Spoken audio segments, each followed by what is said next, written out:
my SMU dynasty. After we finish the pod, I got to go play Syracuse. The guy who's the guy who's been controlling Syracuse. He's actually won the ACC the last 2 years, and he has 2 losses on his record that are both ACC losses. So he lost to a dude.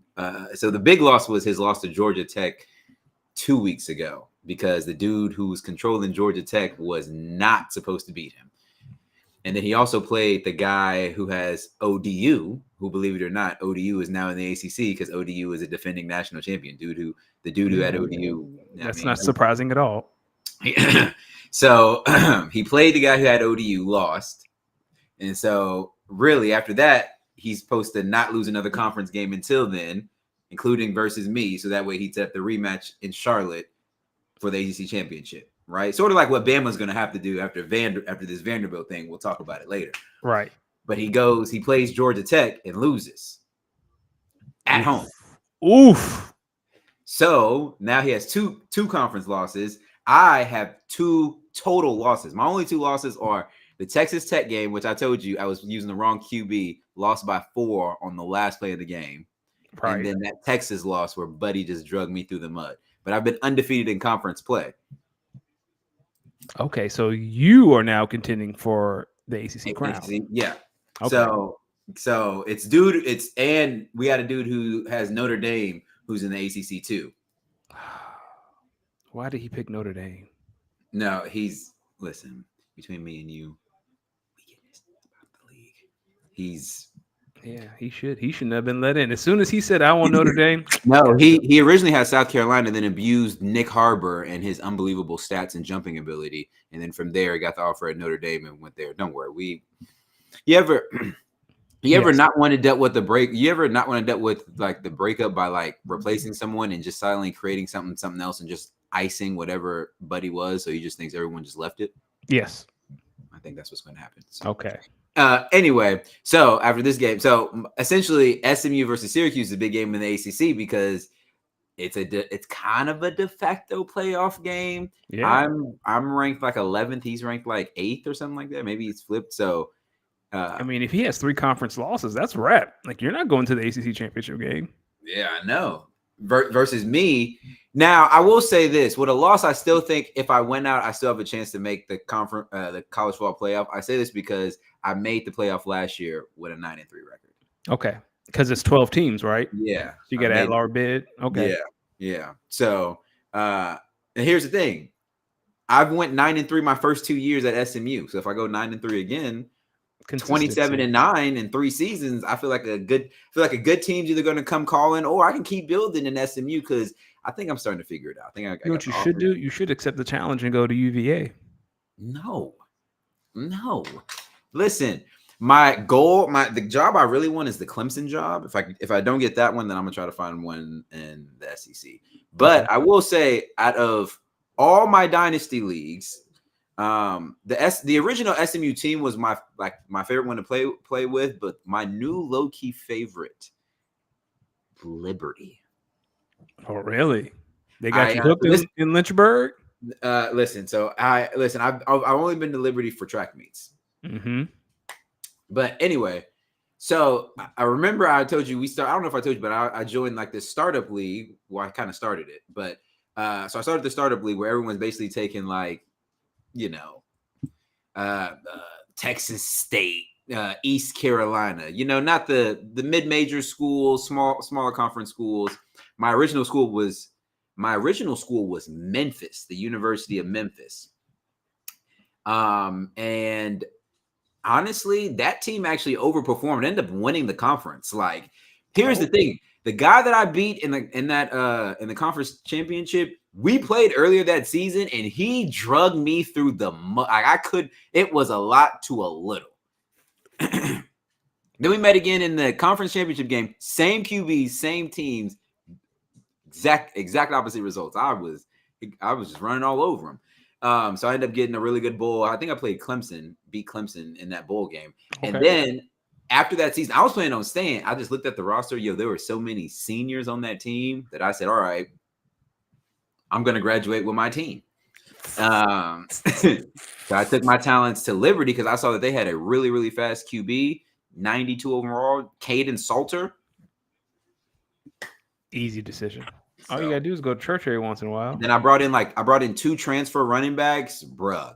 That offense. Here's the thing: I'm using the same offense on all my dynasty leagues. So SMU, Oklahoma, Houston, and Liberty. I'm using the same offensive scheme playbook. But the way that Liberty team runs it, with them 2 running backs, it's like lightning and thunder. And one of them, I swear to God, one of my running backs is Christian McCaffrey type. So, what kind of offense are you running here? Is this like a Lincoln Riley up tempo, or is it very pro style? It's a multiple offense. That's the name of it in the book. But I'm just using different Really, I'm using a lot of different formations to help kind of run around the same 13 to 15 plays. And then depending on what the defense is trying to do, I'm trying to adjust. My biggest problem is zone coverage. Those windows open and close real fast. So some of them will be open and just like that'll be closed. So I kind of throw a lot of interceptions. But at the same time, I really like to run the ball. And what I like about this multiple offense is that it allows me, I will tell you like this. My favorite 2 plays, I like to call them 48 outside, 49 outside. Not sweeps, just sweeps. Nah, outside zone runs. Okay.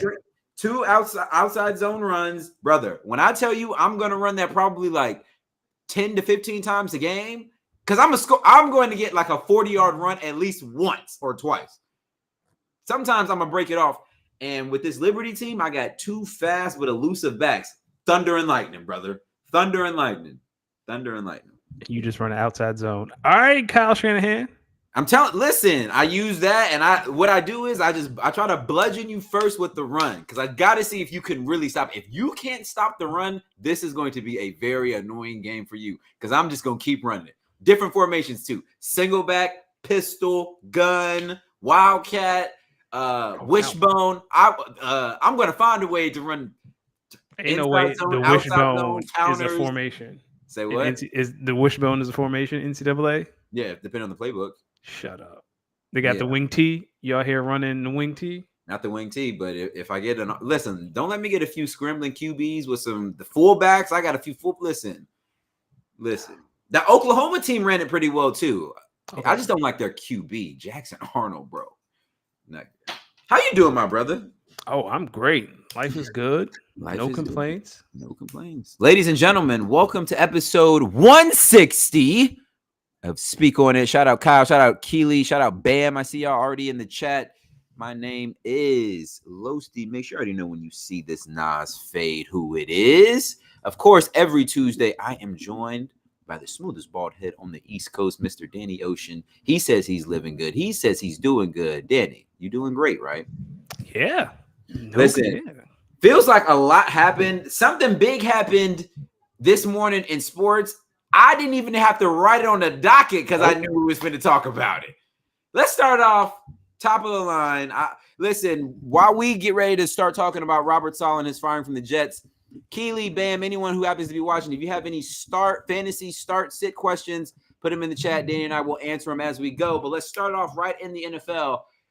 This morning at around 10 a.m., and I mean 7 a.m. Pacific time, because I was hooping. I was running morning runs. One of my homies just picked up his phone, looked at his phone and said, yo, the Jets just fired Robert Saleh. The whole gym stopped for a second and said, what? What? I said, there's no way. I went over to my phone. Bingo, Adam Schefter. Breaking. Jets have fired Robert Saleh. Bam, no, by the way. Don't even acknowledge it. Don't even acknowledge it.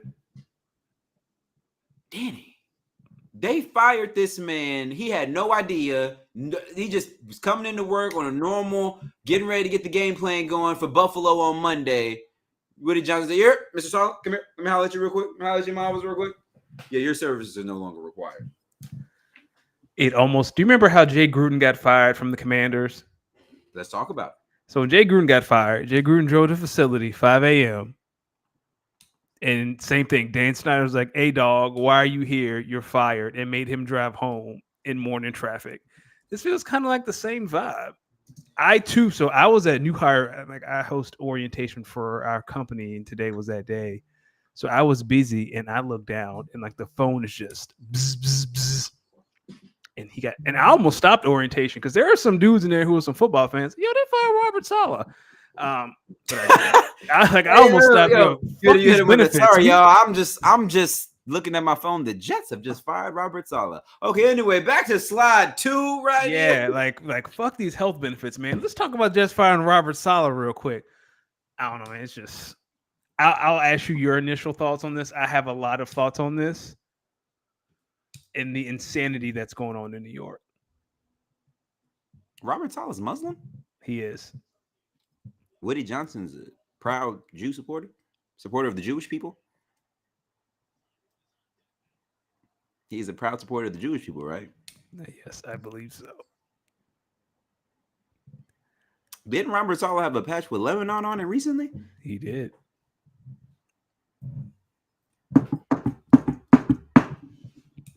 Are you saying there's going to be another lawsuit? Aaron Rodgers apparently had no idea this happened. LOL. All right, man. Now, I do believe that part of the story of like Saleh was about to fire Nathaniel Hackett and Aaron Rodgers called Wynn and picked up the phone and talked to Woody Johnson. So you think it was one of those things where Aaron called Woody and said, "Hey, I think he's about to fire Nathaniel Hackett. I don't know if that's the right move. I think we can still figure this out. He's in the way. This play.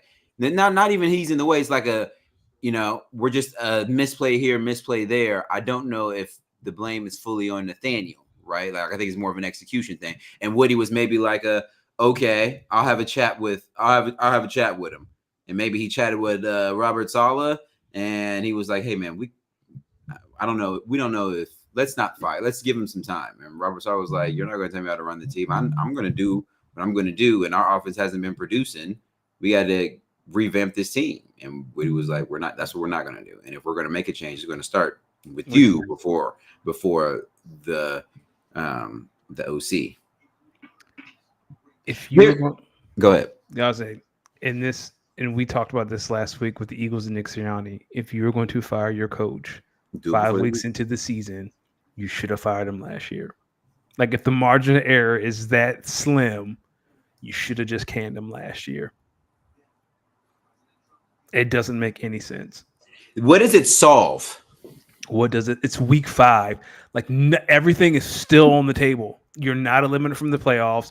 You can still win the division. The Jets are top 10 in defensive DVOA. The defense is not the problem. It's the offense. It's the offense. Which maybe justifies why Robert Saleh was going to be like, "Yo, listen, we can't. This is not Green Bay. We got to do something else on offense." We have Garrett Wilson. And for some reason, y'all can't find a way for him to get busy. He did across the pond. He got busy on Sunday. Actually, I would honestly look at that as you saying it as like you can't find Garrett Wilson to get busy. No. Here's what I'm looking at. Yo, Garrett Wilson had like 23 targets in a football game. Yo, Nathaniel Hackett, WTF, dog. You mean to tell me with Breece Hall, that's true, Alan Lazard, Braylon Allen, Tyler Conklin, we doing all this? And all you're going to do is force feed Garrett Wilson to make this offense basically predictable? That's true. The best you got? That's the best you got. So maybe Robert Saleh had some. If this Nathaniel Hackett was getting ready to be fired thing was true, maybe he has some validity in it. And this happened last year. I think we didn't talk about it enough, right? Like the Commanders were in the air flying to go interview Ben Johnson, and Ben Johnson essentially was like, "Nah, I ain't going over there. Like I'm good on that." Like I wonder if we get to a point where these coaches, especially the big name coaches, start to look at these organizations and they're like, no, I'm not putting my hat in that ring because you guys are morons. I wonder if we start seeing more of that. Because who's going to want that job? Was it last week on the show when we said, yo, they have spent over $800 million in firing coaches? Yes, something like that. Like at what point like if you're Ben Johnson, right? Because Ben Johnson's the name everyone's talking about. Even Bill Belichick. What is attractive about the Jets? You fired your head coach week 5, and it's very clear that he was doing his job in regards to like the defense and how they performed. What does that say about? And again, it's like same thing we talk about with the Eagles and Nick Sirianni. Like, sure, fire Nick Sirianni if they lose to Cleveland on Sunday, but what does that say about you as an organization? Like, what attracts a coach to that organization, especially a coach who's had a winning record ever since he's got there? And how are you eventually going to begin to start building back this franchise? I watched the game. I watched the game on Sunday morning. You were up that early? I was in Atlanta this past weekend. Oh yeah, you were. You were this. And okay, even if I was on the West Coast, yes, I would have been up early watching that game. I watched the game. Yo, I came away from that saying, yo, for the first time, that brother looks old. He's 40. That was the first time I've ever watched Aaron Rodgers and said, yeah, my GOAT, he's a 40-year-old man out there playing, ain't he? Listen, why is no one speaking to that? He's out there realizing, yo, he's running away from 25-year-olds. And he can't do that anymore. I thought he was going to die on the sideline the way he was crawling. I said, oh, he been shot. One of them Brits pulled out a musket and shot that man. He was crawling on the ground. Hey. All right. Serious question. Most embarrassing man on 4 knees this weekend, Michael Irvin or Aaron Rodgers? Michael Irvin. At least Aaron Rodgers was playing football. Michael Irvin was on all 4s. Like it was some good luck posture. Yo, Michael Irvin had me tripping. I was like, nah, Miami just got to lose off the strength of this because this some bullshit, Michael Irvin. This man is on all 4s on national television. I can't wait for Robert Saleh to come back as a senior defensive analyst for the Green Bay Packers next season. Lord, I hope Howie Roseman calls him today. Hey, Pimpin'. Y'all just got a new defensive coordinator. We could use a defensive assistant. Get out of here. What are your thoughts on Monday Night Football last night? It was the Saints versus the Chiefs. The Chiefs remain undefeated. What are they, 5-0 now? 5-0. Listen, they're on they're now on an 11-game winning streak if you count the playoffs from last year. Looks like they're still the undoubted best team in football until someone beats them or someone takes the crown for them. What were your thoughts last night? Derek Carr got hurt. Yeah. Travis Kelce was out there kind of getting busy. I seen Juju Smith-Schuster starting to get busy. Kareem Hunt came back kicking them. You know what I mean? You talked about this last week, and I think you were ahead on this one. Patrick Mahomes is great, but having arguably the best defense in the NFL at your disposal just makes because like that they should not be winning football games. They're down wide receiver 1, RB1. I think the right tackle is hurt. They're down a pass rusher. Right tackle's hurt. One tackle's hurt, and the other tackle he falls start just about every other day and play. Every other play. But you know what? Dawan Jones or whatever. Yeah. But we got Nick. Man. We got the best linebacker outside of Fred Warner and Roquan Smith and Nick Bolton. We got Chris Jones, arguably the best interior defensive lineman in the league, and we got Trent McDuffie, arguably one of the best corners in the league. Like they got one of the better corner rooms in the league. Shamari Conner plays pretty well as well. Yeah, like the fact that they were able to just be like, all right, L'Jarius, thank you, go get paid. See, oh man, like this is just. You text this to me, and we'll talk about the aces later about people who don't want to act like they don't want to see a three-peat. Like outside of the Chiefs fans being extremely annoying, like it's just fascinating to watch them. Who's going to stop them in the playoffs? Because they can win ugly. They can win ugly. Once they get some of these horses back, remember this is a team without Hollywood Brown. Yeah.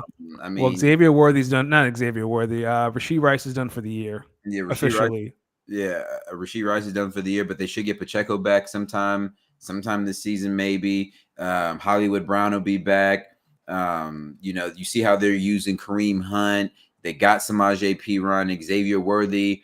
I believe they're going to start getting him involved as more than just a straight line guy. Obviously, you know about Travis Kelce, Justin Watson's another one. I mean, then you got Patrick Mahomes and the brilliance of him and Andy Reid and how they're able to, I mean, I don't know, man. Who they've beaten the Bengals, they've beaten the Ravens, they've beaten all your faves. Now you go back and look at that Ravens win, albeit foot on the line. But the way the Ravens just seem to be bullying people, certainly, it's like, damn, we've seen this script before. Like the only team that seems like a threat right now is Houston, and I feel like they're just a hair too young. Like they're just a tad bit young because we know how the Bills turn out. I think with Houston, you have to hope that in that matchup with the Texans, that Houston's defense is able to make the plays and apply enough pressure on Patrick Mahomes, because that's where they're going to be most susceptible. Listen, man, the QB play in KC right now, it's outside of last night. It's been a little shaky. Yeah, he's been turning the ball over at an alarming rate. Yes. What are your thoughts on the Saints? It seemed like the Saints were in this game until they weren't in this game. Yeah. I didn't watch much of that game last night because going in and out, I had I didn't mean to cut you off. There was a pick. Can you hear me still? I'm good. Yeah, you're good. Okay, you're back. There was a play last night by Derek Carr. There was a pick where my man, swear to God, he just threw that mug up. He just threw that mug up in the air. It looked like that one Dak threw, only a little bit worse. Derek Carr. What did I tell y'all? Yeah. Listen, Derek Carr, I hope for a speedy recovery. They say he's going to be out a few weeks. The guy that they came in, he was kind of slinging that thing too. I know they got Spencer Rattler too. So prayers for Chris Olave fans. Prayers, maybe salute to Alvin Kamara fans. I don't know, man. If Spencer Rattler get in there, I think they might just let him hang loose a little bit. See what you got. Because I think you can get out of the Derek Carr contract after this year. Let's see. I think your first out is this year, if I'm not mistaken. Speaking of trying to get out of contracts, the Raiders are trying to get out of the Devontae Adams contract and trade him.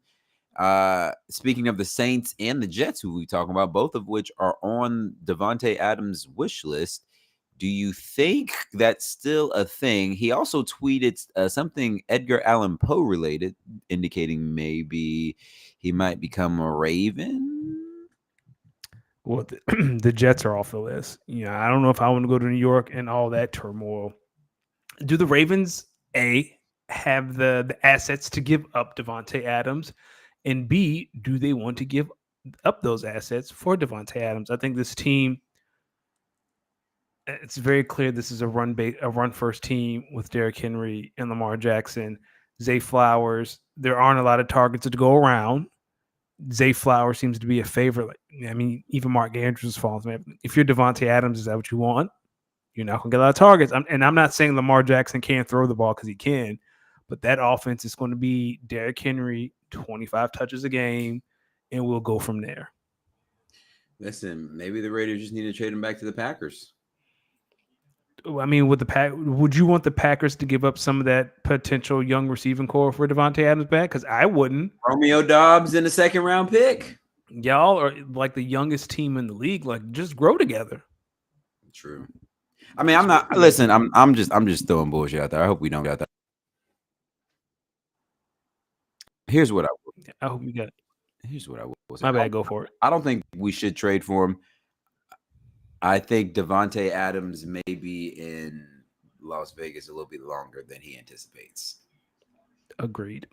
Because there's don't want to go to New Orleans. Yeah, no one's going to want to trade second or third round pick at this stage of the season unless they know they're receiver needy. Who are the receiver needy teams right now? You could maybe say Baltimore, but I would argue I don't think they do. Isaiah Likely's coming along. He's the number 2 option behind Zay Flowers right now. And I would say, what about Buffalo? But does Buffalo have, do they have the assets? Because I think they're asking the floor is a second round pick. Okay. You want to give him a second round pick? He's owed a lot of money. Do you want to pay that? Because you just got it from under Stephon Diggs' contract.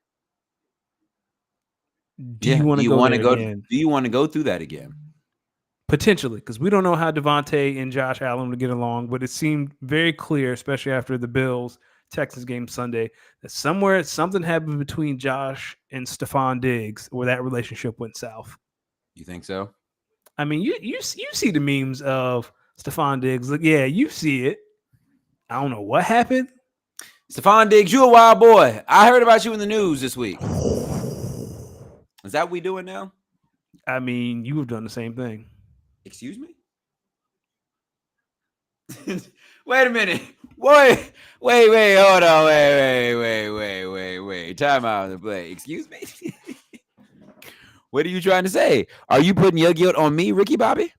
Listen, I'll tell you a story when I was in college. One time I was at the mall and there was this pregnant woman who was hitting on me. And I really wasn't paying attention. Like I was just kind of focused on what I was there to buy. And when we left the store, my buddy was like, you know she was hitting on you, right? It flew over my head. But what'd she say? Like I don't remember anything. Like I don't remember what she said, but when we left, he was like, yo, she was like definitely hitting on you. And I was like, damn, I wish I was paying attention. You don't get no rhythm from her. Yes, I will. Listen, I used to. Back in the day, she was not trying to hook up with you, not trying to give you no rhythm. Stephon Diggs, here's what I'm gonna say. Was it fire? Well, you saw that clip of the Family Feud answer keep popping up. What? Remember he was on Family Feud and he was playing Fast Money and the phrase was "keep it," and he said "in," and like Steve Harvey had to like stop the show. Yeah, Steve stopped it. If I find the clip, I'll send it to you. Yeah. If you ain't heard that one before, you too young to be doing it to begin with. Yeah. Amen to that. I believe everything. Speaking of, over the weekend, I flew into Atlanta on Thursday. Coincidentally enough, there was a Thursday night football game that night. No, I was not in town for Bad Blood or the Falcons game. I flew into Atlanta to go see my parents, but I was amongst the Atlanta locals for Thursday night football. Oh, buddy. And brothers, let me tell y'all a little story time. Chilling at the bar, a little hookah at the bar. I see my brothers and my peoples, my skin folk. See some brothers over there rolling up a little weed at the bar, smoking what they drank, watching. See some ladies over here. They got the hookah, the drinks. I see a dude on a threesome date over here with his two ladies with the two drinks. They going back and forth between drinking and kissing each other. Then my bar. You was at Magic City? Nah, I was just at a regular bar. In Midtown. Bartender came over, asked us if we want. It's me and my lady. Bartender asked us if we want something to drink. You know what I mean? You get a little something to drink. You get a little hookah too. Then my man says, "Oh, we got food too." Look at the food, man. They had hot honey barbecue catfish nuggets. The blackest thing I've ever heard. Hot honey barbecue catfish nuggets. What are we talking about? You kidding me? I looked at the menu. I said, how many is in them? They said 12. Give me them with the fries. Man, when that food touched down, oh my God. It was so good. People was coming. That spot didn't close till like 3:30 in the morning. People were still rolling up in there, getting to-go orders until 2:45. Oh my! But back to the game. What were they? Hold on, one more time. They were hot honey barbecue catfish nuggets. You making these jokes, but tell me right now fried catfish nuggets. It sounds delicious. I'm not even hating. I'm just saying I love it. It was. But let me guess, it was $19.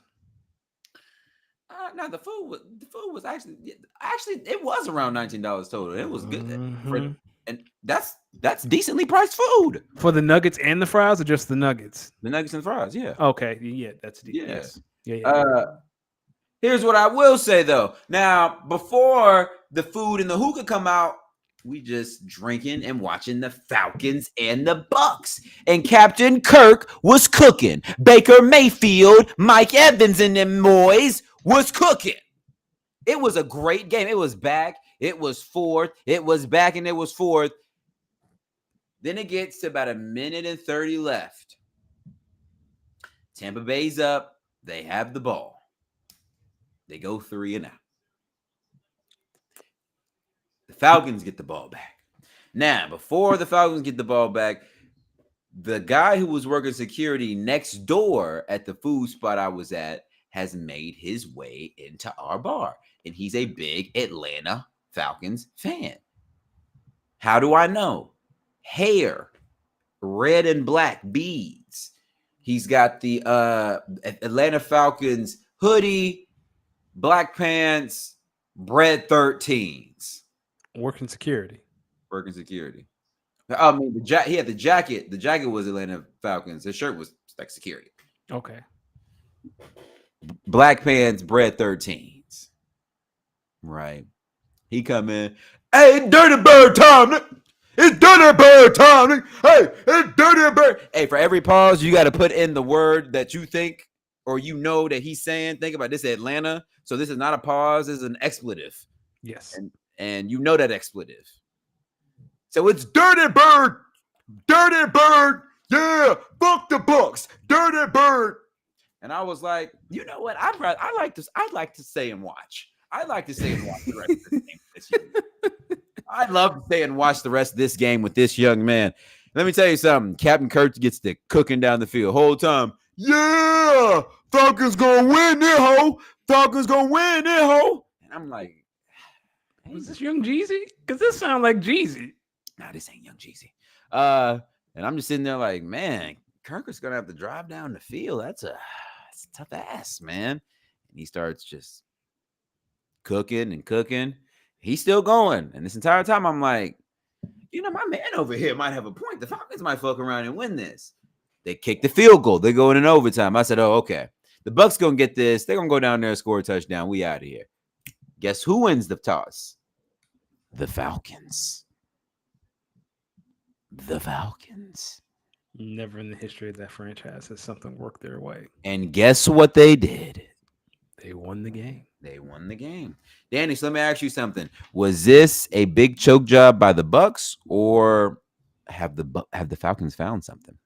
Well, I am going to toot my own horn and say that I had the Falcons winning the division. So this was not the Bucks choking. This was the Falcons doing what I thought the Falcons would do.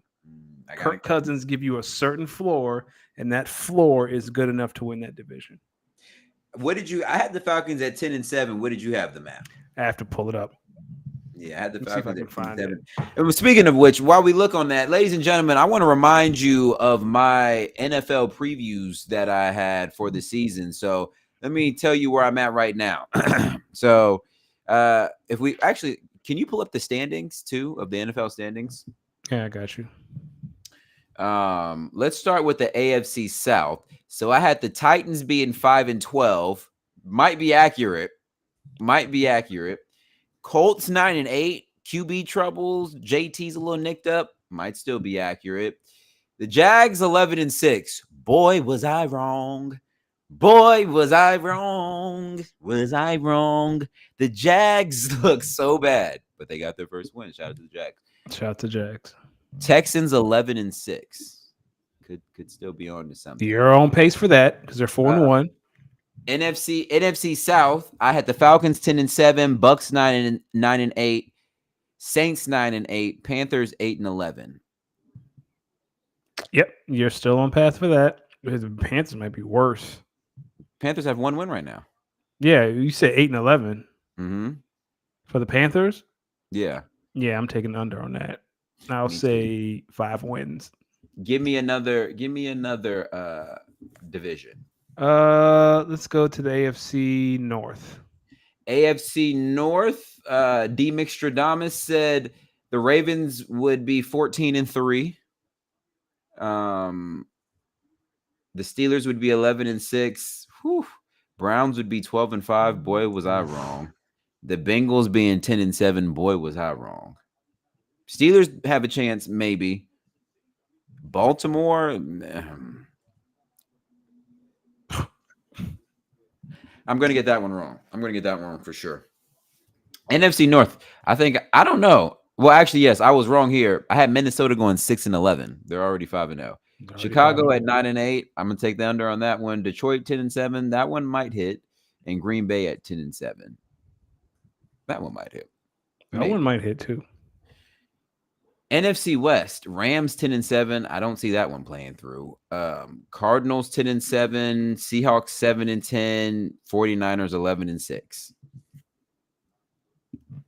49ers might be hard. They're going to have to go on a run, especially after last week.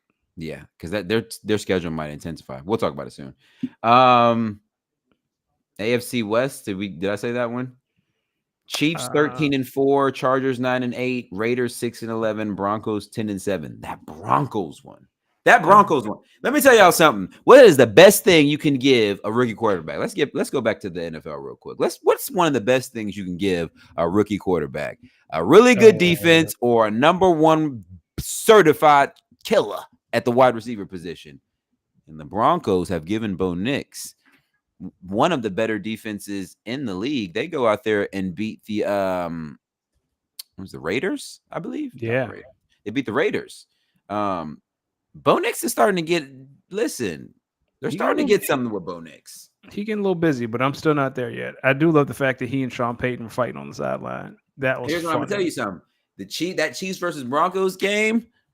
It's going to be one of the best defensive games all season. Best 17-10 game we'll see. I know you were watching stress-free football with the Eagles on a bye. Can you give me an update on Devonta Smith as a Devonta Smith owner? He is cleared to go. It looks like every offensive player that's been missing is back. Like Lane Johnson's back, Smitty's back, AJ Brown is back. So hopefully we can see the same offense that we saw against the Packers and not whatever the hell we've been watching for the past. So now let me go, because I had a league where I had Devonta and Saquon Barkley. So you're telling me right now, how sure are you that he is cleared to play? I read today that he and Lane Johnson is clear. Every Eagle that was hurt is back. All right, so now offensive. I'm going to put him back in my lineup now. Who would you drop out of these? Hold on. Let me see if I'm making any waiver claims. Okay, Bucky Irvin won't be on my team. Who would you drop out of these wide receivers I'm about to name to you? So I'm bringing Devontae Smith back to my active roster. Yep. My other wide receivers are Amari Cooper, Michael Pittman Jr., Jettas. Come on now. Khalil Shakir and Cortland Sutton. I'd say Cortland Sutton.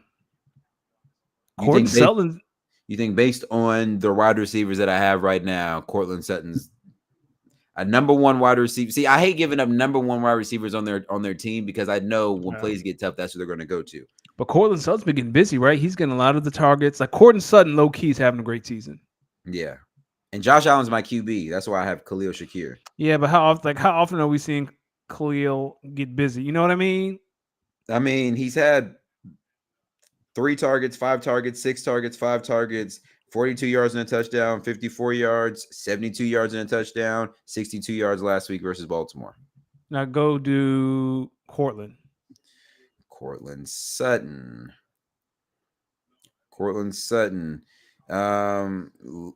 Listen to this. 12 targets versus Seattle, 4 targets versus Pittsburgh, 11 targets versus Tampa Bay, 9 targets versus the Jets, 5 targets versus Las Vegas.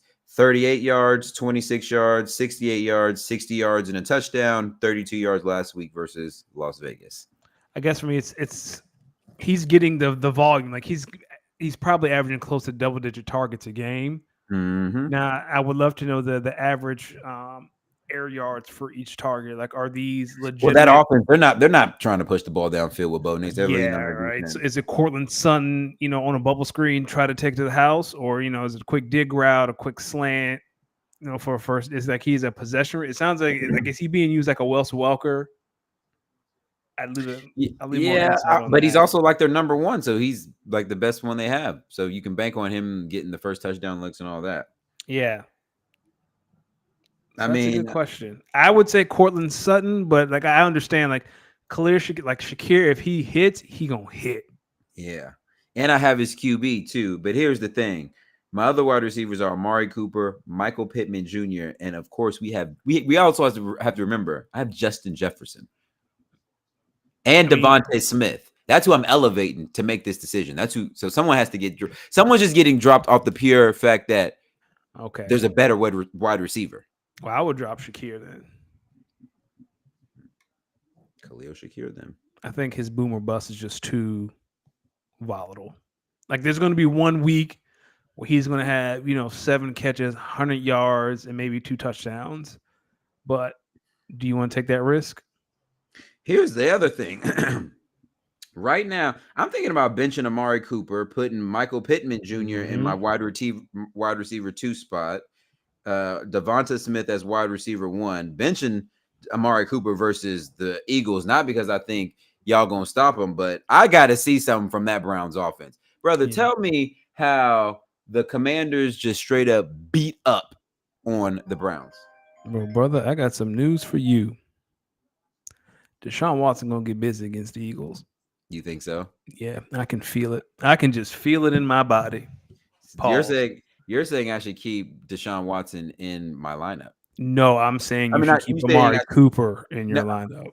Yeah, that's what I'm saying. You're saying I should keep Amari Cooper in my lineup. Yes. Over my other options would be Devin Singletary, Cortland Sutton, Dallas Goedert, Bucky Irvin, because the Vikings are on a bye.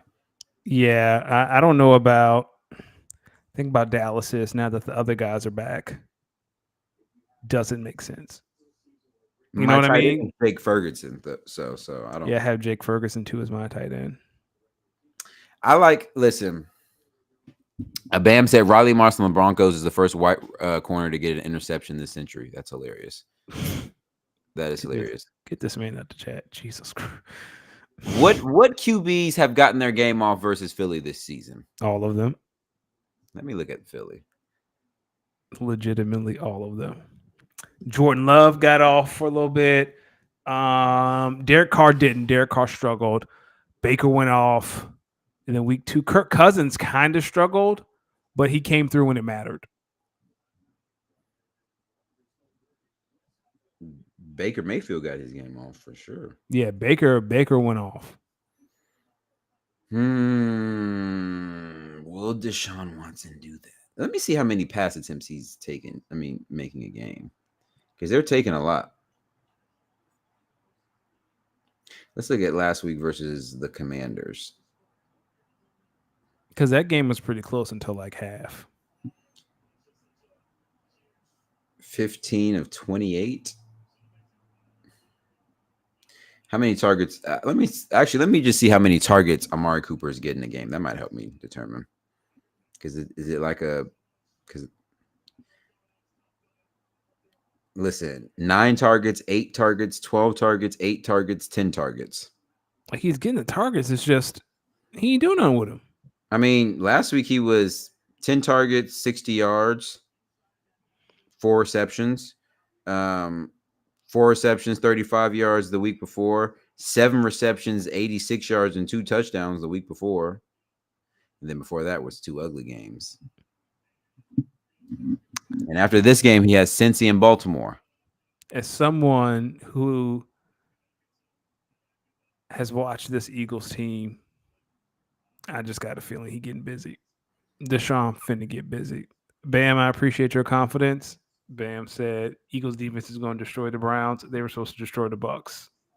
Yeah, but I think the Bucks have a better offensive line than the Browns do. I'll believe it when I see it. How about that? Listen, I like Devin Singletary kind of at the flex. That's not a bad idea. Who do the Giants have? Cincy. Yeah, that's not a bad idea at all. Now, I know they had the running back Tracy last week who did good. Singletary's coming off a little groin injury. I think he's going to be. Do you think that the Giants could fly across country, beat the Seahawks, and then come back and beat the Bengals? Like if the Bengals lose, that's a wrap. Put a fork in them. Oh, so you're thinking the Bengals are going to win? They got to. Like, you have to. Like, the Bengals are in a spot where if they lose, that is it. If they lose, it is a fire sale. So you think the game script will get away from the Giants where they can't run the ball? I mean, they had no. I'm saying I'm not saying the Bengals are going to win. I'm saying the Giants will probably try to run the ball to keep that offense off the field. Because if the Bengals lose, man, like, that is it. This is your season against the New York Giants, which is crazy to say. But I don't know, man. Talk to me. Let me ask you about defenses right now. My defense, speaking of the Patriots, I don't know if they played last week. Actually, they did. They did. They played they played Miami. It was an ugly game that we shouldn't talk about. But right now, I have their team defense. I'm thinking of switching one out. Right. Mm-hmm. Here are the available ones: Eagles versus Cleveland, Texans versus New England's defense. I mean, Texans versus New England's. Colts, they're playing the Titans. Steelers, they're playing the Raiders. Okay. Chargers are playing the Broncos. Packers playing the Cardinals. I'm gonna do that.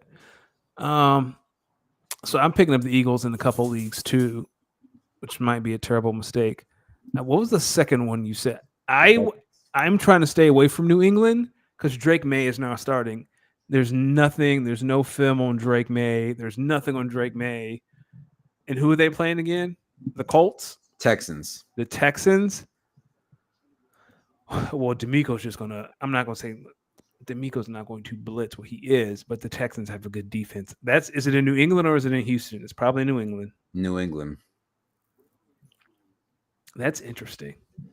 That's I guess the question is, who's Drake May throwing to? They're probably going to try to run the ball with Ramondre. That might not actually be a bad bet. How is Houston against the run?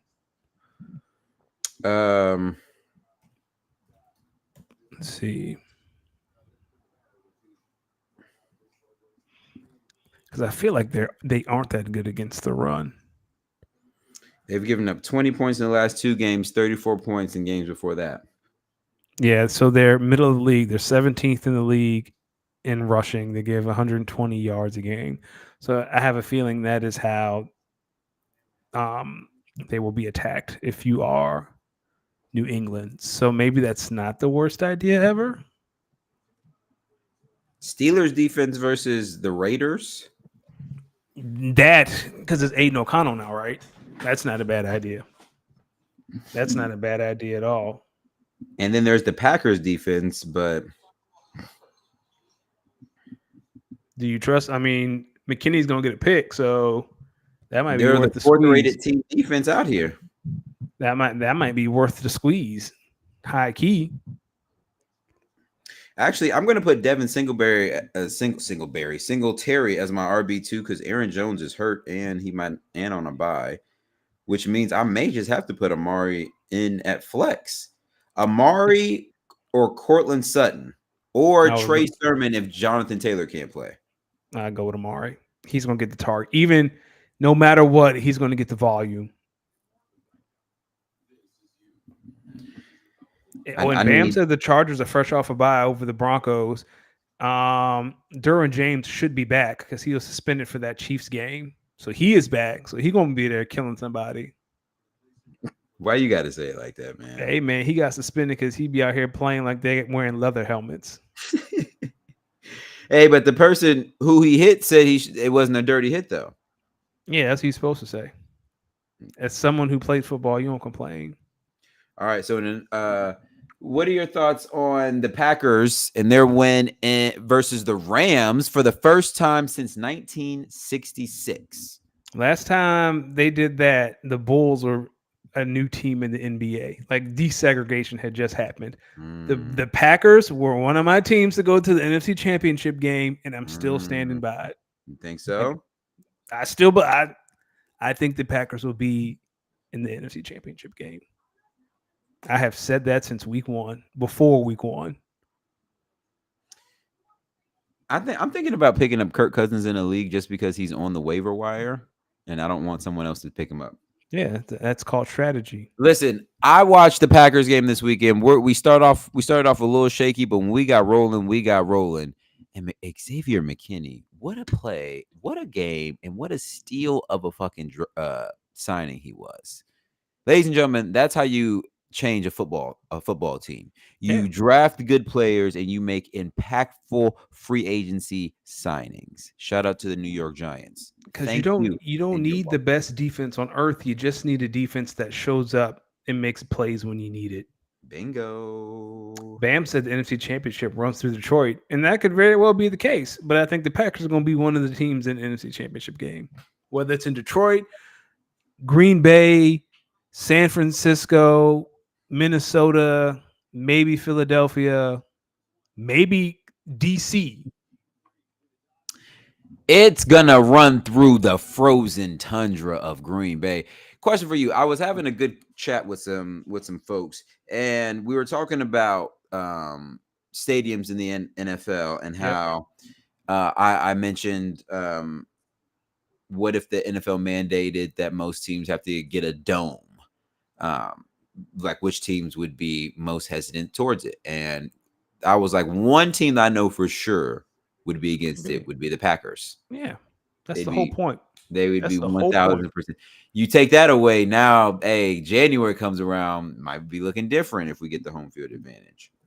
I do think, and I know the CBA, they're talking about adding an 18th game, and some of the players pushed back and said, if you're doing this to us, everyone should have grass. And I think the NFL should mandate grass anyway over turf, because we see what happens to people at MetLife Stadium. Like, that stadium takes lives. Can I read you this one redraft team? This is the same league I won last year. And I'm just looking at my squad and saying the fact that I even have 2 losses is hilarious. Go for it. So right now, my starting lineup is Jordan Love, Jahmyr Gibbs, Alvin Kamara, Stephon Diggs, Jaden Reed, Dallas Goedert, T. Higgins. I'm waiting on a defense to clear from tomorrow.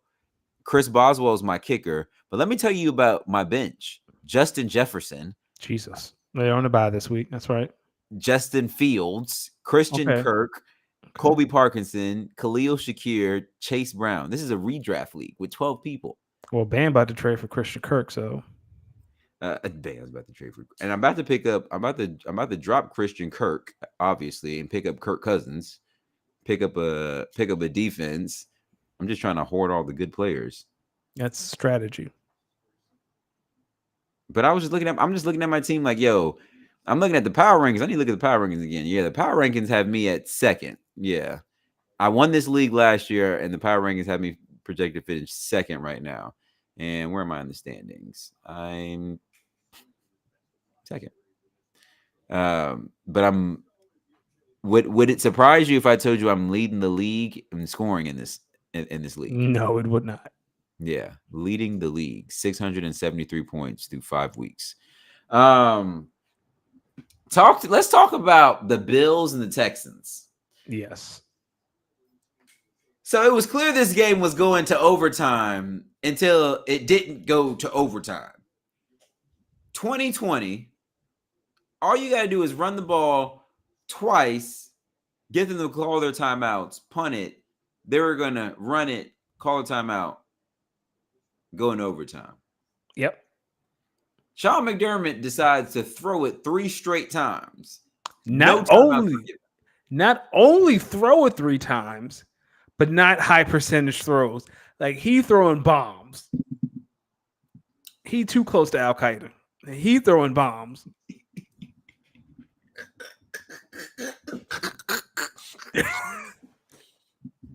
I saw someone on Twitter that said, yo, I need to know what reference he is going to make to cover this one. I don't know. He got a couple options, but like, I understand, again, like, I've said this with the Eagles, I understand throwing the ball to win the game. Like, I am okay with throwing, but in that scenario, if you're going to throw, they have to be high percentage throws. Quick game, get that first down, and see what happens from there. But just to be like 4 verts 3 times, let's do it.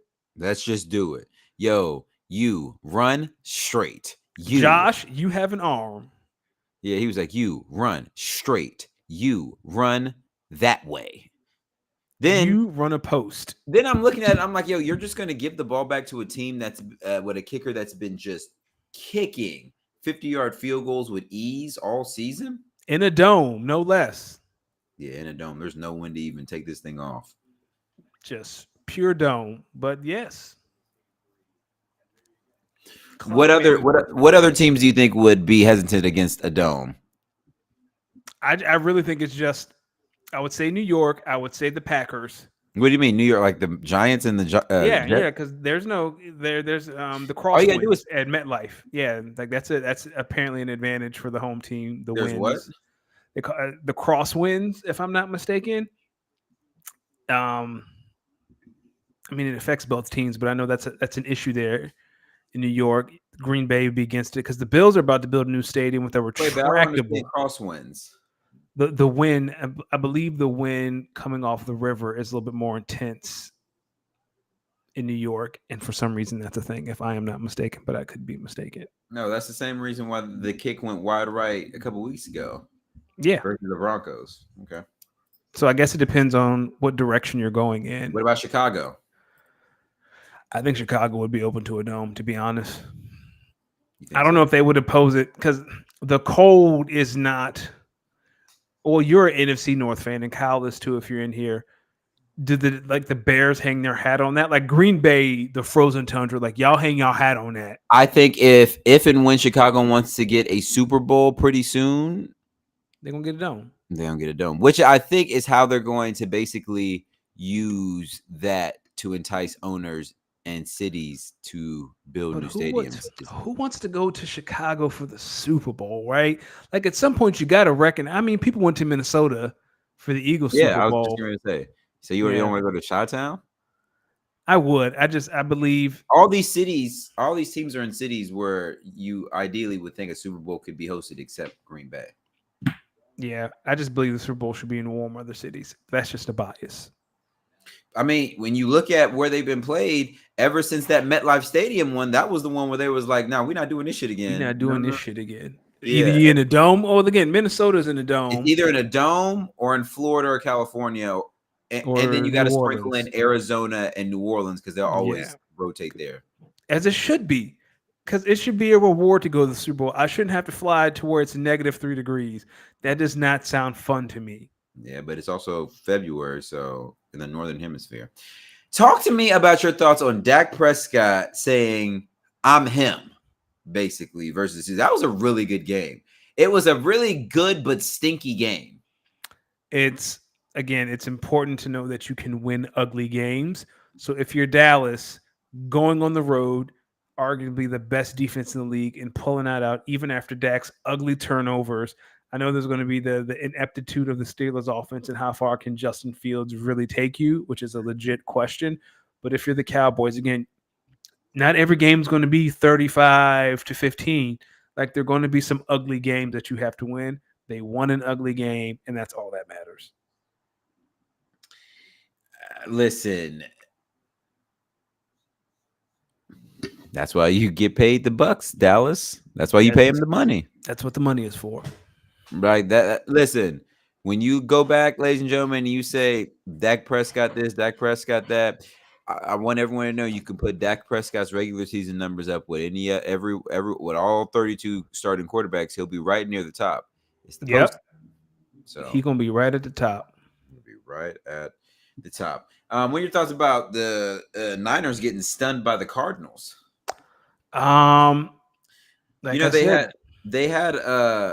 They had like a 80% chance of winning the game midway through the fourth and still found a way to lose the game. As someone who watched his team win a game that they had a 99% chance of winning, I get it. They're gonna have to go on a run. Like what game was this? The Eagles and the Falcons. Oh yeah. They're gonna have to go on a run. I know they're waiting for people to get healthy, but the clock is ticking. But luckily, you're in a division where no one else is good enough to like run away, so you're kind of okay. I think if your plan was the 1 seed, it's not out of reach, but it's probably not going to happen. Like Detroit has a lead. The Commanders, God bless them, have the lead. Like, I don't know if you're going to make up that much ground. You mentioned Detroit. They played Dallas this weekend. I'm looking at a lineup in the fantasy league I have. Mm-hmm. Here are the running back twos in my options because Okay. my RB1 is Saquon Barkley. Rashad White versus the Saints. Rico Dowdle versus Detroit. Najee Harris versus Vegas. Bucky Irving versus the Saints. I want to say Bucky Irvin, but Najee against the Raiders. I don't think the Raiders are good against the run either. Do you like Najee and the versus the Raiders' inability to stop the run, or Rashad White's ability to catch passes out of the backfield Mm. and run? You just know that Bucky Irvin also with carries. Yeah. Vegas is ranked 23rd in the league with 131 yards per game rushing. Is the game home or away for the Raiders? Are the Raiders on the road? Both the Raiders and the Buccaneers are on the road. The Raiders average 145. They give up 145 yards rushing on the road this year.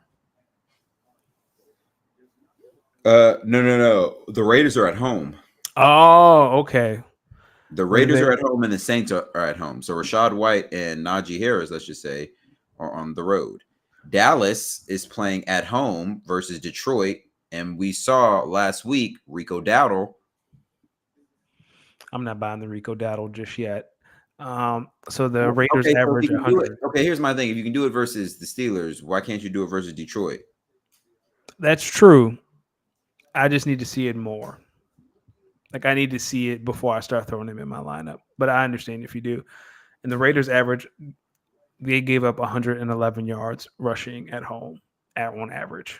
Detroit is the third best team versus the run, though. Yeah, that's what I'm saying. Like, I don't know about that one. But then again, come back to the scene of the crime of last year where a lot of people thought Detroit got robbed in that holiday game. Maybe I leave Rashad White in. He can catch passes out the back. Yeah, I'm leaning Rashad White, Najee, Bucky, and then Rico last. Mm-hmm. Just need someone to offset Saquon. Yeah. This week I'm gonna start Brandon Ayuk and Jaden Reed as my two wide receivers. That's bold starting Ayuk. He had a pretty good game last week. Oh, he did? Yeah. Okay. I'm glad he showed up. 12 for 147. Okay. Yeah, start him. I don't know what I'm gonna do about a tight end and shoot. What are your options? Evan Ingram, but forget him. I might pick up Isaiah Likely or Zach Ertz. Oh yeah, Isaiah Likely. Start Isaiah Likely. Yeah. Find me a little defense.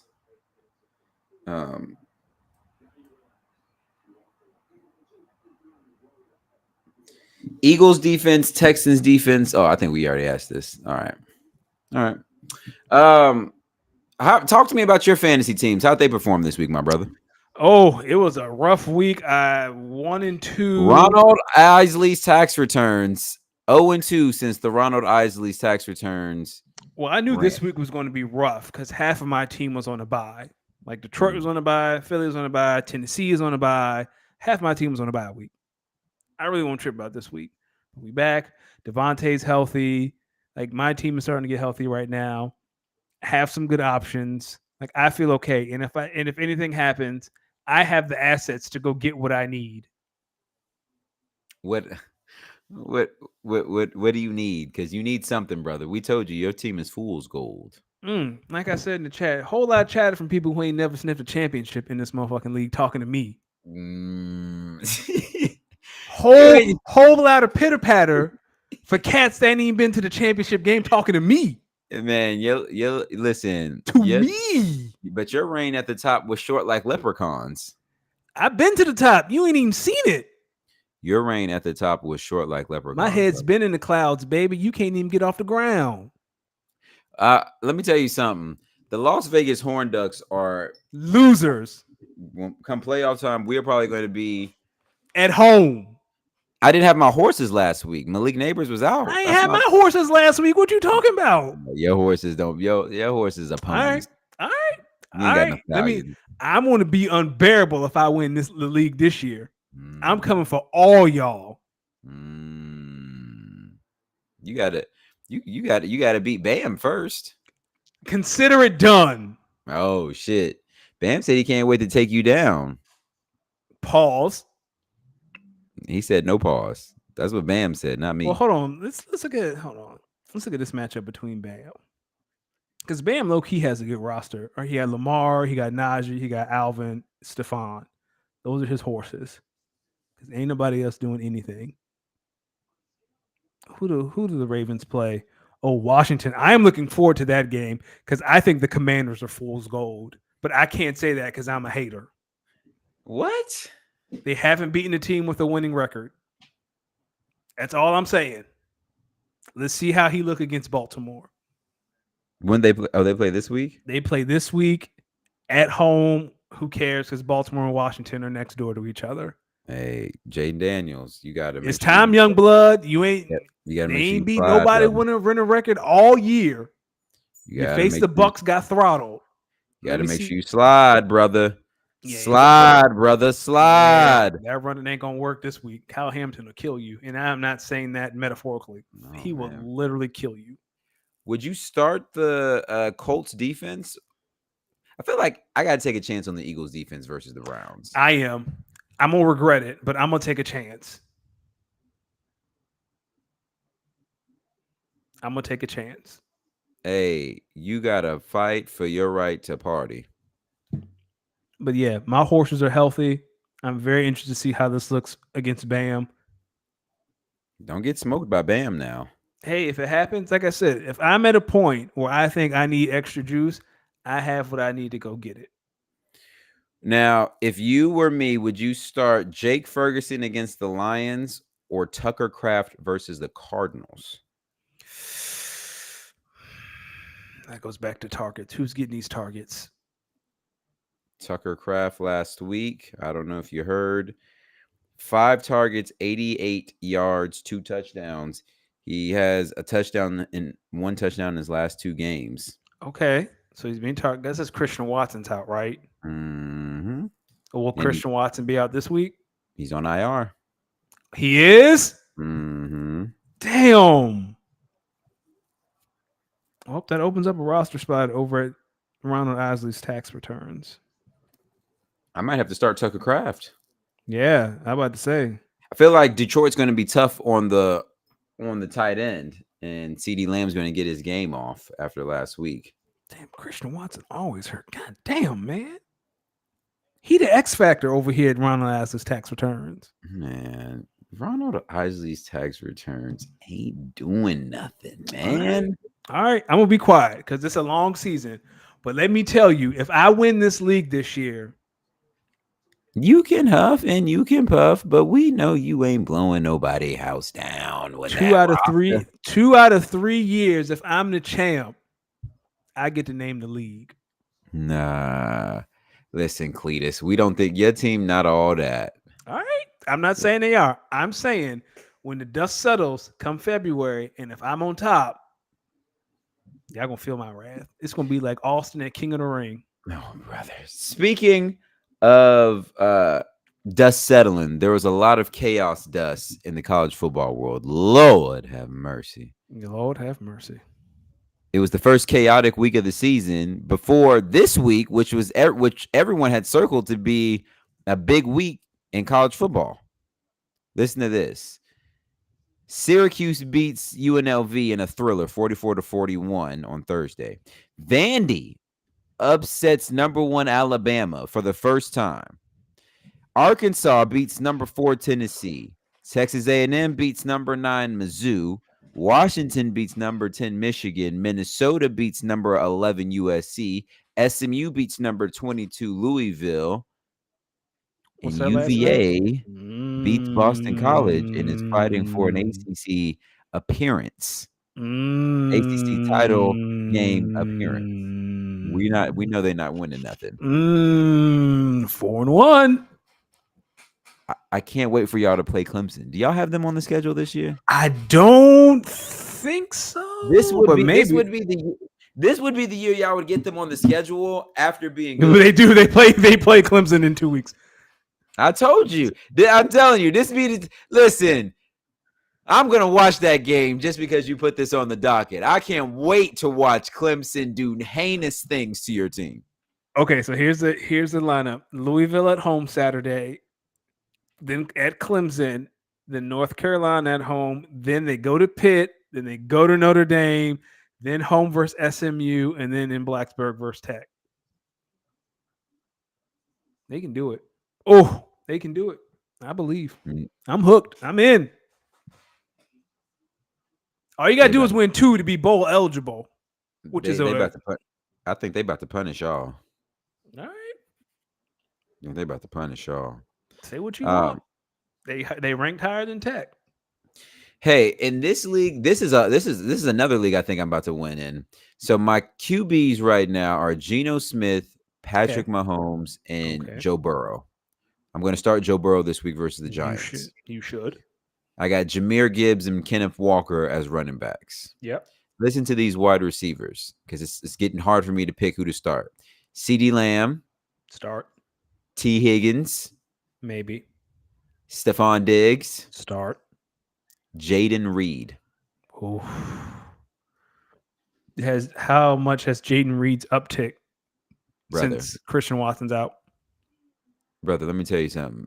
Jaden Reed with Christian Watson is getting his game off. Well, the Packers better than me. I mean, but I might do Jaden Reed. Huh? He's our number one wide receiver. Well, I would put in Jaden Reed over T. Higgins then. But I have T. Higgins as quarterback. That's true, but I mean, we've seen Jamar Chase really start to get busy. That little training camp rust is gone because he didn't attend. And now he really so in the last busy. 2 weeks, T. Higgins has had 10 targets and 14 targets. His first game back, he had 6 targets. And he scored last week, right? Twice. He had 14 targets, 89 catches, 83 yards, 2 touchdowns. And they're playing the Giants. And what about... And they're at New York, 1-4. Fuck it, start T. Higgins. So then maybe I don't... Here's the thing. Maybe I don't start Stephon Diggs because they go to New England. That's fair because Christian Gonzalez. But, man... Well, Nico Collins came back in the game, right? Yeah, Christian Gonzalez will be covering Stephon Diggs, and Nico Collins is week to week, not day to day. Okay, so he out Sunday. Yeah. It's not Christian Gonzalez is in lockdown. Stephon Diggs is a very savvy route runner. Mm-hmm. I just don't know how much opportunity will be there. I just can't not start CeeDee Lamb. You got to start him.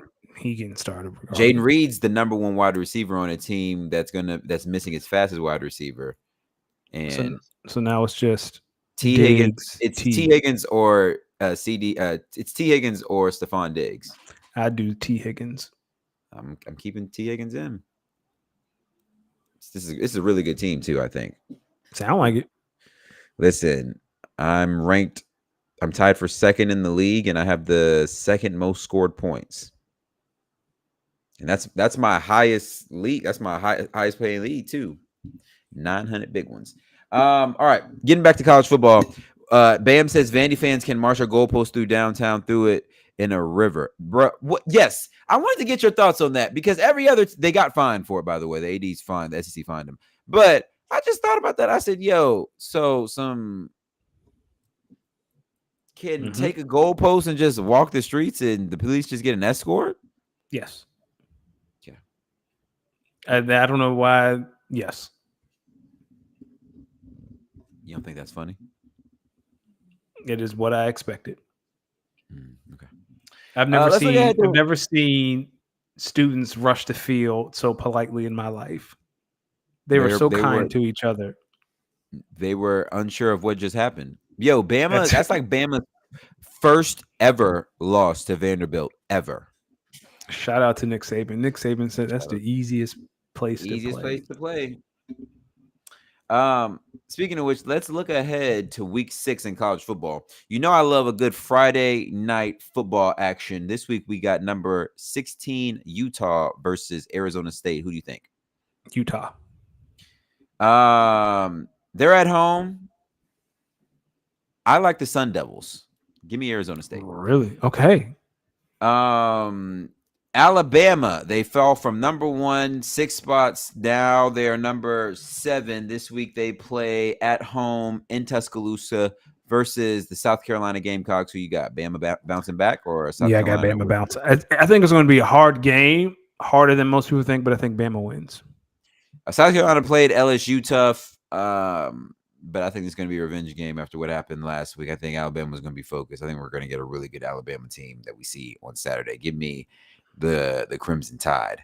Your team's going to see in 2 weeks, the Clemson Tigers. They travel to Wake Forest to play the Deacs. Do you think the Deacs have an upset? No, not yet.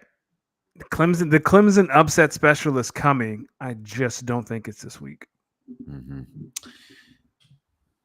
Listen, Cade, he looks like a quarterback right now.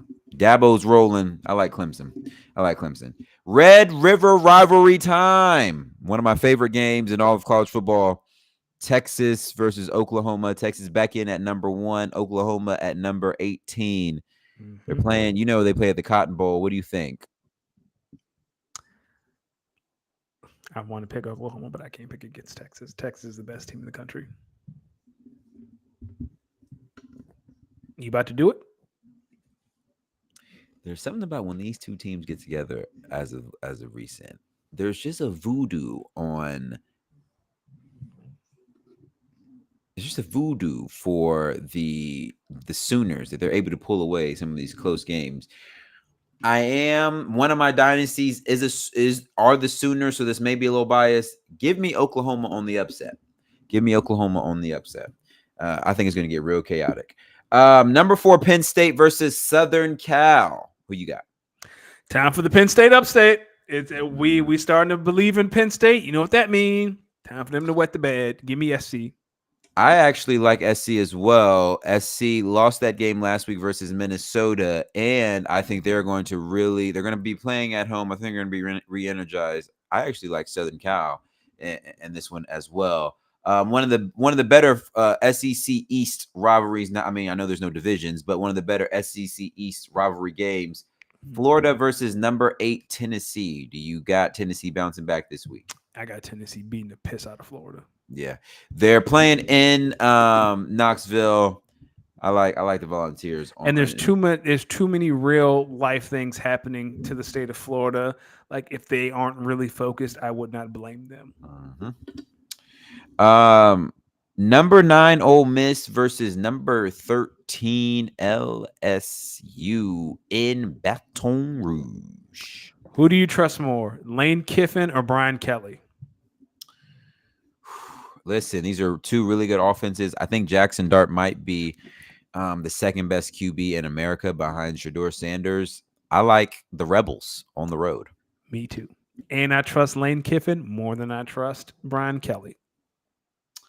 Number 18, Kansas State versus Colorado. Colorado has surprised some people, especially that win at UCF. This is another one that's going to be closer than I think people realize, but Colorado's offensive line is still the Achilles heel. If you can rush the quarterback, you can beat Colorado, and you can beat Colorado rather easily. I'm going to take Kansas State in a game that's going to be very close, and I feel like Kansas State's going to pull away at the end. Listen, the Wildcats can rush the passer. They got a white boy with long hair at QB. Well, never mind. But you crazy if you think I'm picking against Coach Prime. Give me Colorado for the upset, and damn it, they're going to be ranked after this week. If they win this week, they will be ranked. Of course, the big game of the week. It's right down the street from me. Literally 60 minutes, and I'm there. The people around me, they're selling tickets for upwards of $1,000, people. Okay, I was going to say, you going? No, I will be DJing on Saturday night when the number 2 team in the country, the Ohio State Buckeyes, travel over to Eugene to play the number 3 ranked Oregon Ducks in what is already being deemed as one of the biggest games of the year. Danny, tell me, do you see Oregon pulling off the upset at Autzen Stadium this Saturday? No. There is. Either. Here's the thing. Pac-12 football and Big Ten football are two totally different styles of football. SC learned that when they went to Michigan, and I think Oregon's about to learn it at home against Ohio State. I trust Ohio State more in bigger games than Oregon. I don't know what Dylan Gabriel's going to look like at home. I'm taking Ohio State. What Swagoo once said. It's all about the trenches. You sound just like him. Let me tell y'all something, man. I just want to know who's gonna cover these receivers that Ohio State has. I don't know. Between Jeremiah Smith and Emeka Ebuga. Godspeed, man.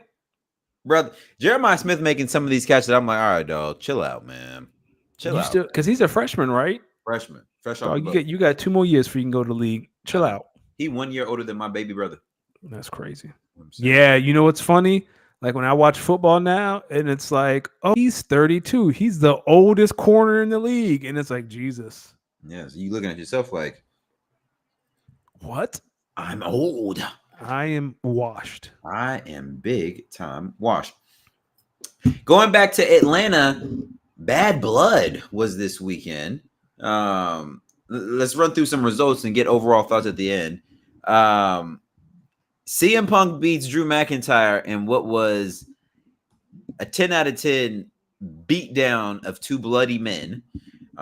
Rhea comes up just short versus Liv Morgan again, thanks to Raquel Rodriguez. Although Dom was funny as hell hanging from that cage. Damian Priest beats Finn Balor. The Rock and Jimmy Uso return as Cody and Roman win, and he comes out there, doesn't say nothing. It's just straight aura. He just straight aura'd them off. He just hit him with the. Did you see his promo after? Oh, watch the whole thing. The final boss says, hey, did you see what he was? Did you watch the whole thing as he was walking through? Yes. He dapped that one man. He said, yo, if the final boss had a sister, he would introduce you to. I was like, yo, this guy, you know, he still loves this shit at heart. That was good, brother. It's good, brother. Nia Jax hit a hurricanrana on her way to a title defense. I want to know where you want to start. Do you want to get serious and talk wrestling, or do you want to hit jokes? Shout out to Nia Jax. I was so impressed. Listen, I found out. I saw that Nia Jax hurricanrana, and then I found out that Lizzo had a little bit of work done to her body, maybe like a day later. And I'm saying, yo, what is going on in the world of the big fines? People her size aren't supposed to be able to do that. Yo, Nia Jax, listen. They're not supposed to be able to do that. And she did it. Hey, look, shout out to Dom's core, by the way, because if I was hanging upside down like that, my whole abdomen I'd have ripped in half. You think so? Yeah. I ain't got the core like that no more. But you be hitting the core. I do, but I ain't got a core like. Let me tell you, if I fall out of cage upside down, that's a wrap. Something breaking, something tearing. You act like you that fragile of an old man. I know my body, and I know I cannot do that. I know my body. What are your thoughts on the aura off that The Rock had? What do you think the 1, 2, 3 meant? I think it meant Solo has lost his 3 biggest matches, and now it's time for the adults to come into the room. Of like, who's the new tribal chief now? Well, I think The Rock is going to team with. I think the biggest thing about Rock's promo is he walks by that picture of Dusty, and it's like, love you, hate your son. If he still hates Cody and Roman teamed with Cody, then the logical thing is Rock's going to have beef with Roman because you teamed up with the ops to fight your family.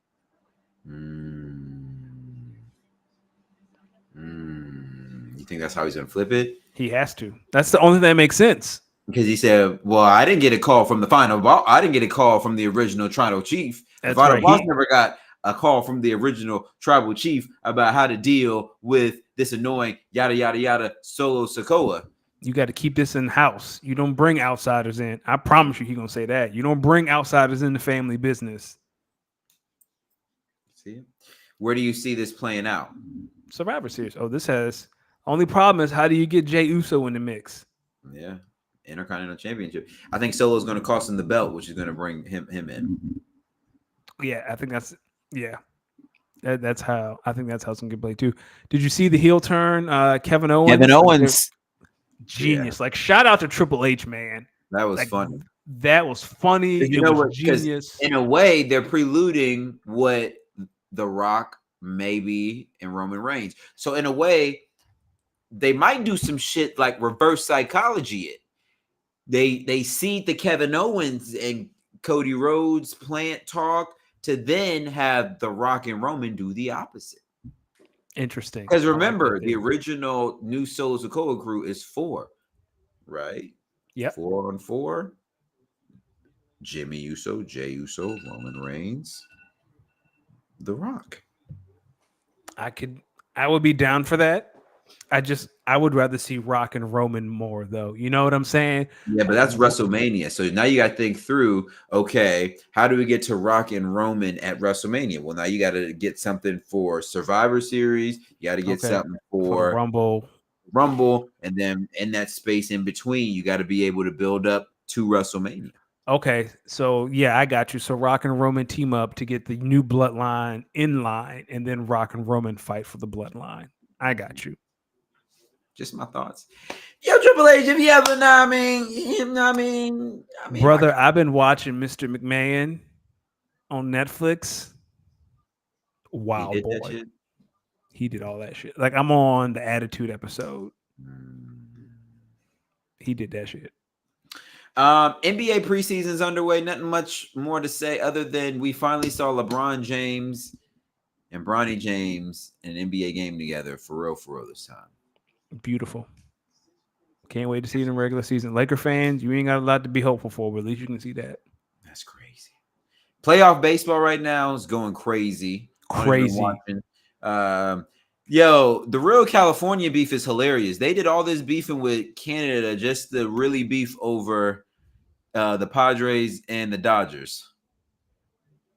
But it's real right now. California, a weird place, man. But they really beefing like that. Apparently, these teams really don't like each other. Good. But I mean, I guess when you think about it, the Padres, they don't spend as much money, and you see how the Dodgers are just LA Hollywood, and yo, that motherfucker show yo Ohtani. I don't watch baseball. That boy bad. I don't watch baseball like that, but I just don't understand how. Listen, these foreigners come and they make our sports look so easy. The WNBA, man. Damn. God damn it. The Aces. It's over. 3-peat. It's over. It's over. They lost in 4 games to the Liberty, arguably the best team in basketball. The run for the 3-peat is over. Now we got to go for 3 out of 4. Which is still impressive. Still impressive, but we got to go for 3 out of 4. It should be a new type of hunger. I'm interested from the Aces side of the things. At the press conference after the game, someone asked Becky Hammon about the team, and she's like, oh, yeah, this team's going to look different next year, which is sad because I love these girls. And Kelsey Plum is a free agent. I'm very intrigued to see if Vegas can keep the core 4 together. How do you build around the core 4? Because Chelsea Gray... Maybe you don't build around the core 4 and you take a core out and hope to get a core 3 and build more depth. Yeah, but Kelsey Plum's only 30. Like Chelsea Gray just turned 32. Kelsey just turned 30. Jackie's the youngest, I believe. Yeah, Jackie's 27. She ain't going nowhere. And Asia's 28. I'm just intrigued to see, like, do you get rid of Chelsea or Kelsey? And if you do, what do you get to replace that? Because there's going to be a time where this team, right? Joe Douglas was the Eagles' old GM. His philosophy was, I'd rather be a year early than a year too late. So would you rather get rid of Chelsea Gray at 32, coming off a broken foot, playing with not a prosthetic. She had something in her shoe for support. Or Like how do you play this? I'm just intrigued by that. Like, what do the Aces look like next year? Here's what I think. If you're the Aces, you got to keep Asia. You got to keep Jackie Asia. Young. Yep. Right, and then you got to keep Plum. Are you sure? That's the thing. Like, who do you pick, Plum or Gray? Gray is older, but Gray is a bucket in the clutch. Like, there's something about her when the game get tight, you just know she gonna shine. Is Kelsey's Achilles heel defense really? No, she's a great defender. She's a great 3-point shooter, but she has a very clear ceiling. Or if you're the Aces, do you say to yourself, it was an Olympic year, 4 of our 5 starters were playing heavy minutes in Paris this year. If that were not the case, we can make and Chelsea Gray started the year off on with a broken foot. Like it took her a while to get back in rhythm, and you were still the 4 seed. Like, can you say to yourself, "Hey, man, we just need to replace some role players, and we're right back at it"? Or do you say, "How do we really look at this? How do we judge this?" What were some areas statistically that they struggled in? Rebound them? I wouldn't say rebound. I would say more so chemistry, because again, like Chelsea Gray, she really didn't play in the beginning of the year because she was coming off a broken foot. By the time they started really getting into a rhythm, you got the Olympic break. They go to Paris, they play heavy minutes, and then you come back, you go on a bit of a run, and you still get the 4 seeds. Like, you still get a top 4 seed, and nothing really went your way. Like, if you're the front office, do you say, "Hey, man, let's give it one more go and see what happens"? Give it one more go with minor tweaks. Yeah, let's build around the core 4. But enough about the losers. Shout out to Sabrina Ionescu. Listen, the Liberty, they've been the best team all season. I expect nothing less when they go to the finals. Are the Sun and Lynx still at war? No, so it's halftime and the Lynx are up 19. So the game is not over, but Minnesota, New York, collision course, best 2 teams all year. I will say I'll give the edge to you because did you watch the finals last year? I watched the last 2 games. Well, if you remember in New York, Sabrina is on the sideline throwing up because the lights are too bright. Like, she got a trash can hurling, and now she's the number 2 option, like a legit 2. Like, shout out to her. Like, that's dedication to the game. Yeah, the lights have not been too bright. She was an Olympian this year. I think that has helped her confidence tremendously. Like, you can make the argument she's number 2. Jonquel Jones is number 3. Let's talk about it. And I would not push back at all. Jonquel's the better rebounder, but she gets into foul trouble. She does stupid shit all the time. And Sabrina's just there. Like, she is the engine. She gets Breanna Stewart the space she needs to operate below the free throw line because she's such a threat outside. So, assuming that Minnesota goes on to win this series versus the Sun, who do you have, the Lynx or the Liberty? I'll take the Liberty in 5 only because I think Sabrina is more consistent than Kayla McBride. So Kayla McBride, I believe she leads the league in 3-point shooting. She's been on fire this year. It's 5 games or 7? It's 5. It's 5. I think it'll be game. I'll say the Liberty in 7, but Nafisa Collier finished second in MVP for a reason. But again, how does she handle Jonquel Jones' size? Because she's going to have to either guard Jonquel or she's going to have to guard Stewie. And that's a tough assignment. Can you lock in and beat your opponent after you beat the biggest op that you really thought you ever had? And that's another thing for New York. Lynx in 5. So you think New York won their championship Sunday? I think they will be down 2 games before they realize they got to snap out of it. That's fair. Like Nafisa Collier, we were talking back in, was it late May, early June? I was arguing to myself, maybe I should put money on Nafisa winning MVP. I do remember that. And then Asia said no, but she finished second. She quickly deaded that. The Padres and the Dodgers are getting ready to have first pitch. Let's go to the comments real quick. So, speaking of which, Kyle said Ohtani should have been in Canada, but of course, the freaking Dodgers. In regards to our WNBA chat, he said, I got to say, game 3 of Liberty versus Aces, especially that first half, was amazing. I think there were about 18 lead changes, and the pace was so back and forth and quick. Really, 2 of the best quarters he's ever seen. Danny, he said in response to you, if you remember correctly, Sabrina got shut down this year in Game 3, but she had a great bounce back performance in Game 4. She didn't quite have that same resiliency last year. Shout out to Sabrina. Shout out to Liberty. Hey, here we go. Jonquel, stop doing stupid shit, please. Shohei Ohtani leading off bat. Oh, it's not. We need to wrap this up then, because I'm trying to watch that. Hold on. They call that a strike? Yo, I don't be understanding what's a strike and what's not. But I think you got to see him in person. Not see him in person, but like to understand maybe how like he be hitting the ball, but it don't look like it's like he's swinging hard, but he yanks the bitches. Dog, the best hitters are the ones that make it look easy. The best hitters are the ones that make you say, I think I can do that. Like when Bryce Harper hits a home run, you can tell he put everything in hitting a home run. But like Mike Trout, Ohtani, like a home run, it's like, but you really wasn't swinging though. Yeah. Poor Mike Trout. I feel so bad for him. But he got his money, so. Kyle, I want to get your thoughts. Give me your thoughts. You're at the top of the standings in the in the Dynasty League. Give me your thoughts on your team and where you're at right now, brother. If you can. Hey, he struck him out.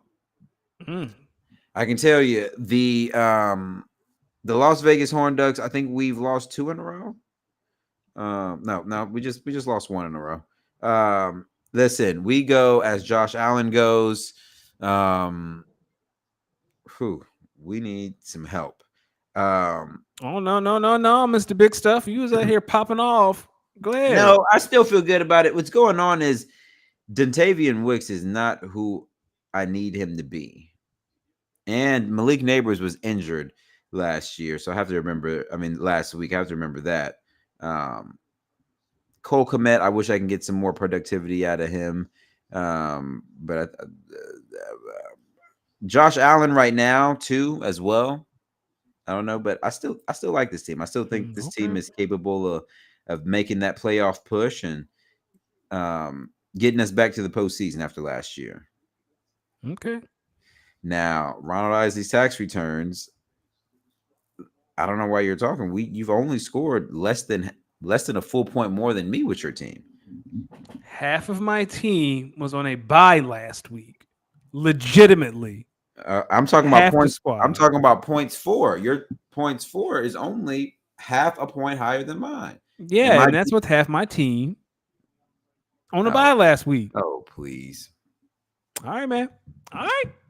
Kyle says he loves CeeDee Lamb, but he wants to get another top-tier wide receiver. Same, Kyle. I've been chasing 2 elite wide receivers for a very long time. Honestly, who's selling tight ends? Pause. I got plenty, but y'all don't want to do business with me. Y'all keep looking at me like I'm crazy. I got plenty tight ends. Don't nobody want to talk to me. Oh, wow. All right. Mookie Betts with a not touchdown, with a home run, I believe.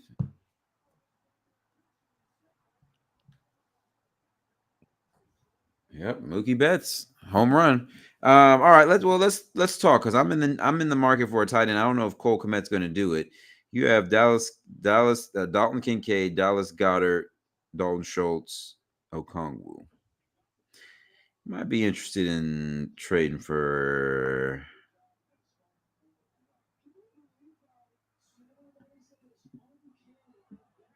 He barely missed it too. I'm curious to see what the price is for Dallas Goedert and what the price is for Trey McBride. I don't have Trey McBride. Oh, Kyle does.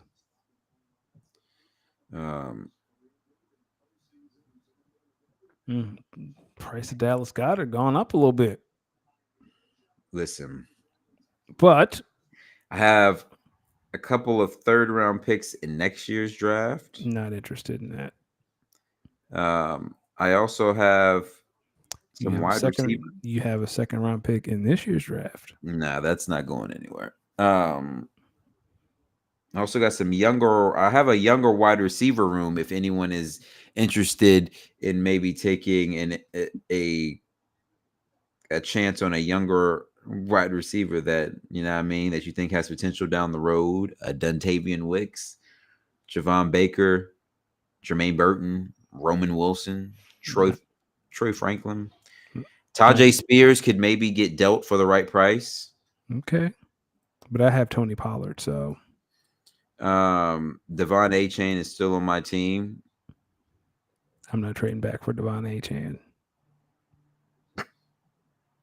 I'll think about it. Would you be interested in Dalton Schultz?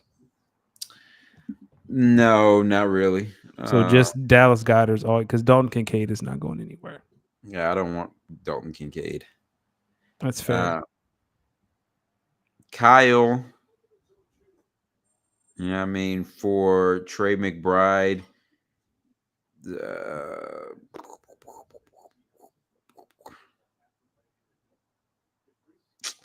I don't know, man. Kyle got some dogs on his team. Kyle has a great team. How we get here? How do we get here with Kyle? Kyle's a smooth GM. He's a smooth GM. You know that. He's a smooth GM. Listen, I'm in the market for some tight end, and I might just need some flex players. Chase Brown, man, I'm trying to trade Chase Brown. You want Christian Watson back? No, but I might trade with your cousin Jason for Chase Brown. Good luck. He left me on red a couple times. I did not appreciate that. For real? Yeah. Offered him a great package. He turned me down. Oh my God. Oh my God.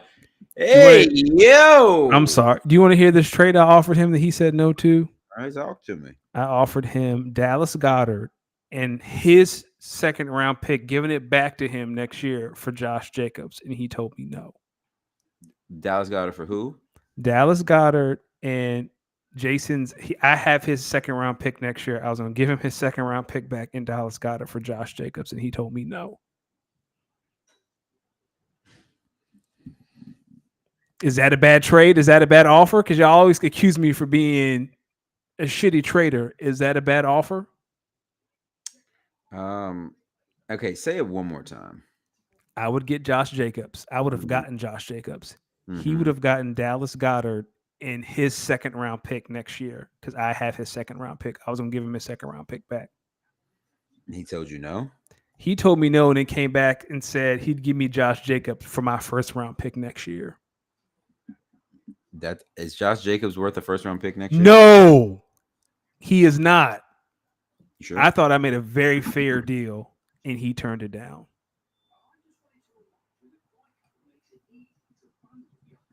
I'm about to send him a trade right now.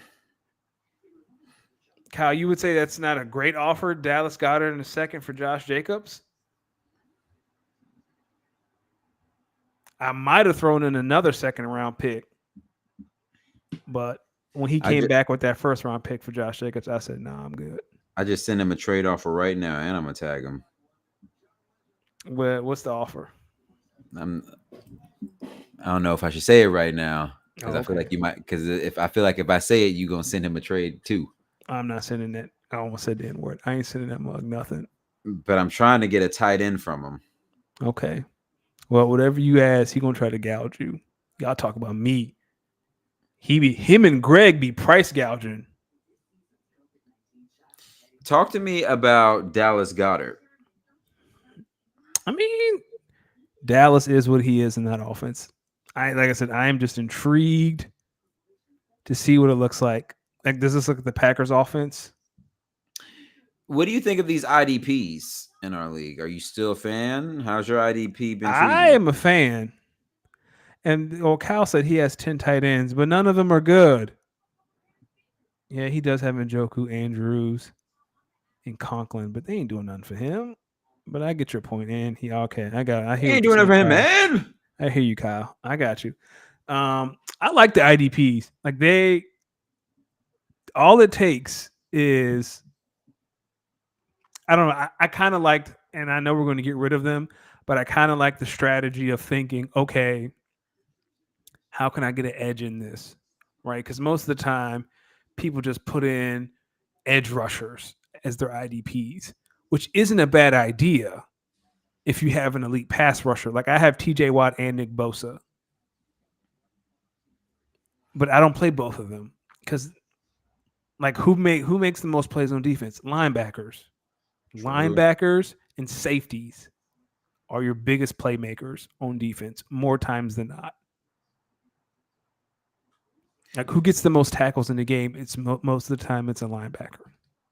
And they're all they have the opportunity to rush the passer, get the tackle, or get the interception. So yeah, and if a linebacker catches a pick, there's a good chance they could take it to the house, depending on down and distance and certain things. But I just kind of like the strategy of that. How can I get an edge with IDPs?